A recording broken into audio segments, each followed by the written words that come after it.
and modify. Stop, drop it low, but pick it up carefully. Work them glutes like you in physical therapy. औज़ुबिल्लाहिमिनश्शैतानिर्रजीम बिस्मिल्लाहिर्रहमानिर्रहीम। अस्सलाम वालेकुम viewers, welcome to my channel.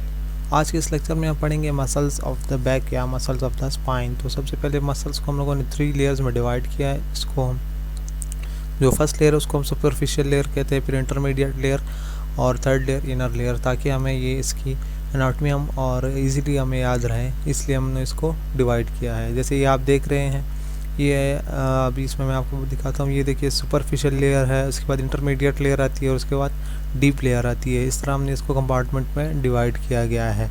अच्छा, कुछ muscles जो deep muscles के बाद और अंदर जो लेयर्स होती हैं उसको फिर इंट्रिंसिक मसल्स कहते हैं, और जो सुपरफिशियल या एक्सटर्नल जो इंटरमीडिएट लेयर है या जो डीप लेयर है इसको एक्सट्रिंसिक मसल्स भी कहा जाता है। तो सबसे पहले हम स्टार्ट करते हैं सुपरफिशियल लेयर, जिसमें हमारे पास लेटिसमस डोर्सी आ जाती है, ट्रेपीजियस आ जाता है, लेवेटर स्कैपुली आ जाता है, रोम्बॉइड्स मेजर एंड माइनर आ जाता है।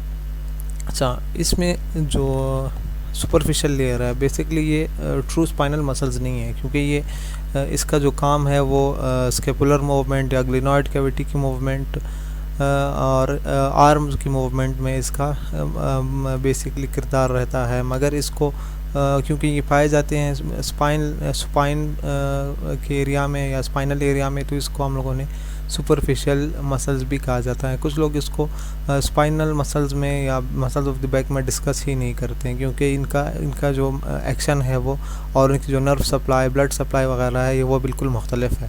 तो खैर हम स्टार्ट करते हैं। सबसे पहले हम पढ़ेंगे ट्रेपीजियस मसल को। जैसे आप ये देख रहे हैं, ये ट्रेपीजियस मसल है जो कि आपको orange, red and maroon colour में नज़र आ रहा है। सबसे पहले इसकी जो ओरिजिनेशन है ट्रेपीजियस मसल की ओरिजिनेशन होती है जो बेसिकली इसके 3 पार्ट है ट्रेपीजियस मसल के, जो सुपीरियर, इंटरमीडिएट एंड इनर या लोअर पार्ट। जो सबसे पहले अपर पार्ट है जो इसकी ओरिजिनेशन कहाँ से होती है, ये देखें एक्सटर्नल ऑक्सीपिटल प्रोट्रूबेंस, और उसके अलावा जो यहाँ पीरियर नुकल लिगामेंट या सुपर निकल लाइन, ये देखिए ये सुपर निकल लिगामेंट लाइन और स्पाइनस प्रोसेस एंड 7 वर्टिब्रा, यहाँ से इसकी ओरिजिनेशन होती है। जो मिडल क्या कहते हैं पार्ट है या जो मिडल डिवीज़न है ट्रेपीजियस की, उसकी origination spinous process of the C6 to T5। यहाँ पर एक लिगामेंट होती है जिसको हम इंटरस्पाइनस लिगामेंट कहते हैं, वहाँ से इसकी ओरिजिनेशन उसकी होती है। इसके बाद हमारे पास होता है थर्ड लेयर, जिसको हम लोअर लेयर या lower layer of the trapezius muscle कहते हैं।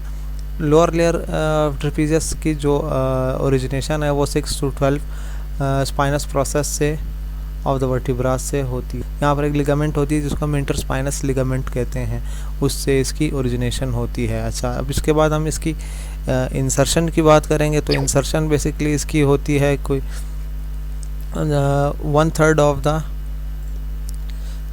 द पोस्टीरियर क्लेविकल, यहाँ से ये इसकी इंसर्शन है, और एक्रोमियो क्लेविकुलर जॉइंट यहाँ पर, और एक्रोमियो क्लेविकुलर लिगामेंट, जो लिगामेंट यहाँ से क्रोमियन और क्लेविकल को जिसने यहाँ से यूँ होल्ड किया होता है, ये इसकी अपर पार्ट की वो ओरिजिन इंसर्शन है। इसके बाद हमारे पास मिडल पार्ट आता है।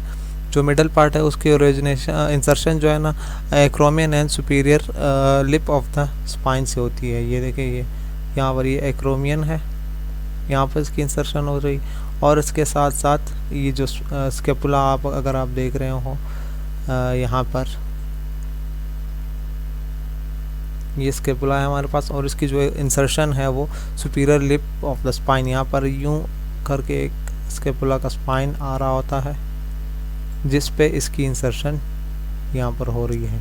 ठीक है, ये ठीक है। तो ये middle part of the scapula, middle part of the trapezius muscle की इंसर्शन हो रही है। इसके बाद हमारे पास जो सबसे लोअर पार्ट आता है apex of the spine of the scapula, यहाँ पर जो जैसे मैंने आपको बताया स्पाइन ऑफ द स्केपुला गुजर के जा रहा होता है, यहाँ पर एक्रोमियन प्रोसेस बना रहा होता है। यहाँ पर स्पाइन ऑफ द स्केपुला यानी कि जो एपेक्स है बिल्कुल लास्ट एंडिंग है, यहाँ पर इसकी इंसर्शन हो रही होती है और इसके साथ साथ जो मीडियल बॉर्डर है यहाँ पर इसकी इंसर्शन हो रही है।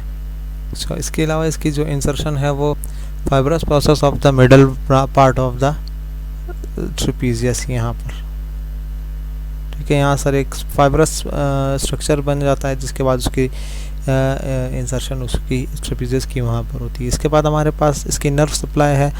ये वाहिद मसल है जिसकी नर्व सप्लाई जो है ना ब्रेन स्टेम से होती है, जो क्रेनियल नर्व से होती है, जो कि 12 क्रेनियल नर्व है जिसको हम स्पाइनल एक्सेसरी नर्व कहते हैं।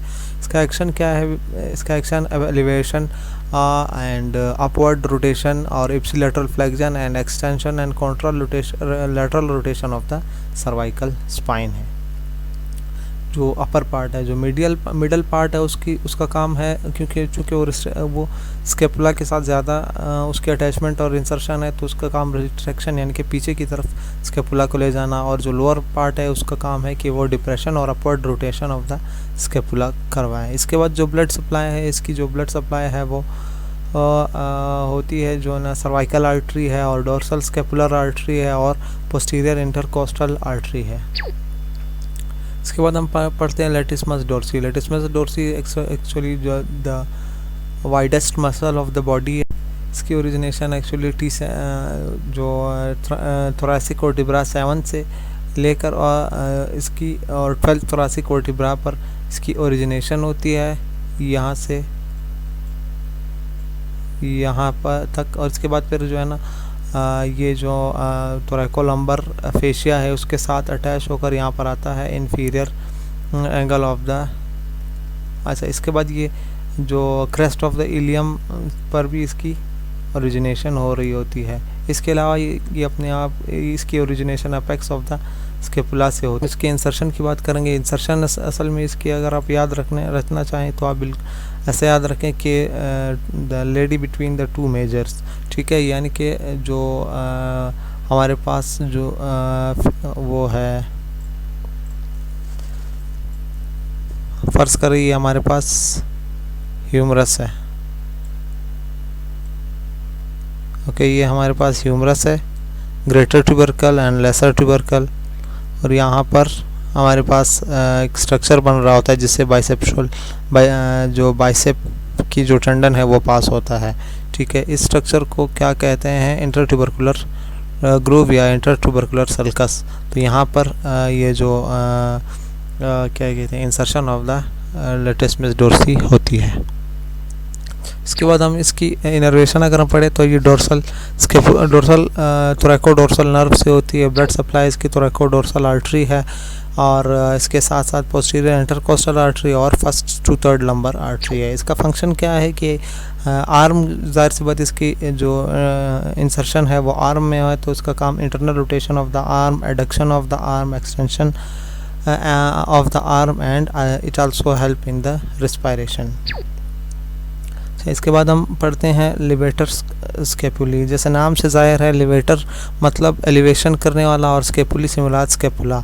इसकी ओरिजिनेशन कहाँ से होती है कि 1 to 4 सर्वाइकल वर्टिब्रा से होती है ट्रांसवर्स प्रोसेस पर, और इसकी जो इंसर्शन है वो root of the spine of the scapula पर होती है। इसका ये कहाँ पाया जाता है? ये बिल्कुल जो स्टेर्नोक्लेडोमास्टॉइड है और ट्रेपीजियस मसल्स के बिल्कुल नीचे पाया जाता है। जो नर्व सप्लाई है इसकी वो है जी आपके सर्वाइकल नर्व से C3 to C4 और डोर्सल स्केपुलर नर्व से। इसके बाद जो ब्लड सप्लाई इसकी होती है वो डिसेंडिंग स्केपुलर आर्टरी है, और इसका काम क्या है? तकरीबन काम जैसे कि आप इसके स्ट्रक्चर को देख रहे हैं, काम इसका ये है कि वो एलिवेशन ऑफ द स्केपुला करता है, उसके साथ साथ stabilization of the glenoid cavity perform करवा रहा होता है, और इसके अलावा अगर स्टेबलाइज रहे और स्केपुला को मूव ना करें तो ये lateral flexion of the cervical vertebra करवा रहा होता है, और इसके अलावा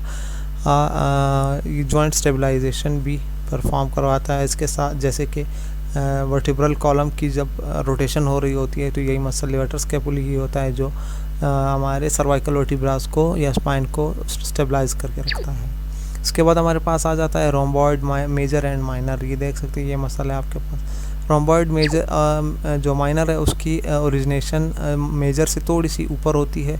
local ligament of the spinous process of C7 cervical 7 vertebra से होती है और इसके बाद T1 वर्टिब्रा पर होती है। और इसके बाद जो रोम्बॉइड मेजर है उसकी ओरिजिनेशन जो है ना स्पाइनस प्रोसेस ऑफ T2 से होती है और फिर T5 तक एंड होती है। इसकी इंसर्शन जैसे आप देख रहे हैं जो माइनर है रोम्बॉइड माइनर उसकी insertion spine of the scapula पर होती है और जो रोम्बॉइड मेजर है उसकी इंसर्शन जाके medial border of the scapula पर होती है। इसके एक्शन क्या है कि जैसे ऐसी बात है ये स्केपुला और वर्टिब्रा के बीच में पाया जाता है, तो इसका काम क्या होगा कि ये स्केपुलोथोरैसिक जॉइंट बना के इसके बाद सुपीरियर मिडली और rotation of the glenoid cavity perform करवा रहा होता है। अच्छा, इसकी जो इनर्वेशन है वो डोर्सल स्केपुलर नर्व जिसको हम C4 एंड C5 से इसकी नर्व रूट से निकल रहा होता है। इसके बाद इसकी ब्लड सप्लाई है डोर्सल स्केपुलर आर्टरी है और D branch of transverse cervical artery है और dorsal branch of the upper 5 और 6 पोस्टीरियर इंटरकोस्टल आर्टरीज है। इसके बाद हमारे पास जो इंटरमीडिएट लेयर आ जाती है जो कि सुपरफिशियल और डीप लेयर या इनर लेयर के बीच में पाई जाती है। इस लेयर को हम क्या कहते हैं, जिसमें हमारे पास दो मसल्स होते हैं, सेरेटस पोस्टीरियर सुपीरियर और सेरेटस पोस्टीरियर इंफीरियर। इसके अलावा सेरेटस नाम पर एक और भी मसल होता है जिसको हम सेरेटस एंटीरियर कहा जाता है, मगर ये सेरेटस पोस्टीरियर्स है। अच्छा, जो सेरेटस पोस्टीरियर सुपीरियर जैसे नाम से ज़ाहिर है सेरेटस पोस्टीरियर इनके पीछे पाया जाने वाला और सुपीरियर यानी कि ऊपर की तरफ पाया जाने वाला है। इसकी ओरिजिनेशन जो है ना C7 से लेकर T3 पर है, C7 टू T3 है और ओरिजिनेशन और इसकी इंसर्शन जाके 2, 3, 4 और 5th पर होती है, जबकि सेरेटस पोस्टीरियर इंफीरियर की ओरिजिनेशन T11 से होती है और फिर T11 से मुराद थोरैसिक 11 वर्टिब्रा और L2 से मुराद लंबर 2nd वर्टिब्रा। इसके बाद जो इसकी इंसर्शन होती है वो 9 to 12 रिब पर होती है, जैसे ये आप देख सकते हैं। जो उसकी ओरिजिनेशन है सेरेटस पोस्टीरियर सुपीरियर की, उसकी nuchal ligament of spinous process of vertebra C7 to T3 insertion जो है ना superior border of the ribs 2 to 5th ribs और जो इनर्वेशन है 2, 2nd, 5th है इंटरकोस्टल नर्व्स है और उसका फंक्शन क्या है कि ये जो रिब्स है उसको एलिवेट करते हैं। सेरेटस पोस्टीरियर इंफीरियर की अगर हम बात करें तो उसकी जो ओरिजिनेशन है वो थोरैसिक 11 वर्टिब्रा से होती है और 11 वर्टिब्रा से L2 वर्टिब्रास पर होती है और उसकी इंसर्शन क्या होती है inferior border of the 9 to 12 rib. इसकी जो इनर्वेशन है वो anterior rami of the spinal cord spinal nerve से होती है, 9th and 11 इंटरकोस्टल और सब कोस्टल नर्व्स। इसके अलावा इसका जो फंक्शन है वो डिप्रेशन ऑफ द रिब्स इसका फंक्शन है।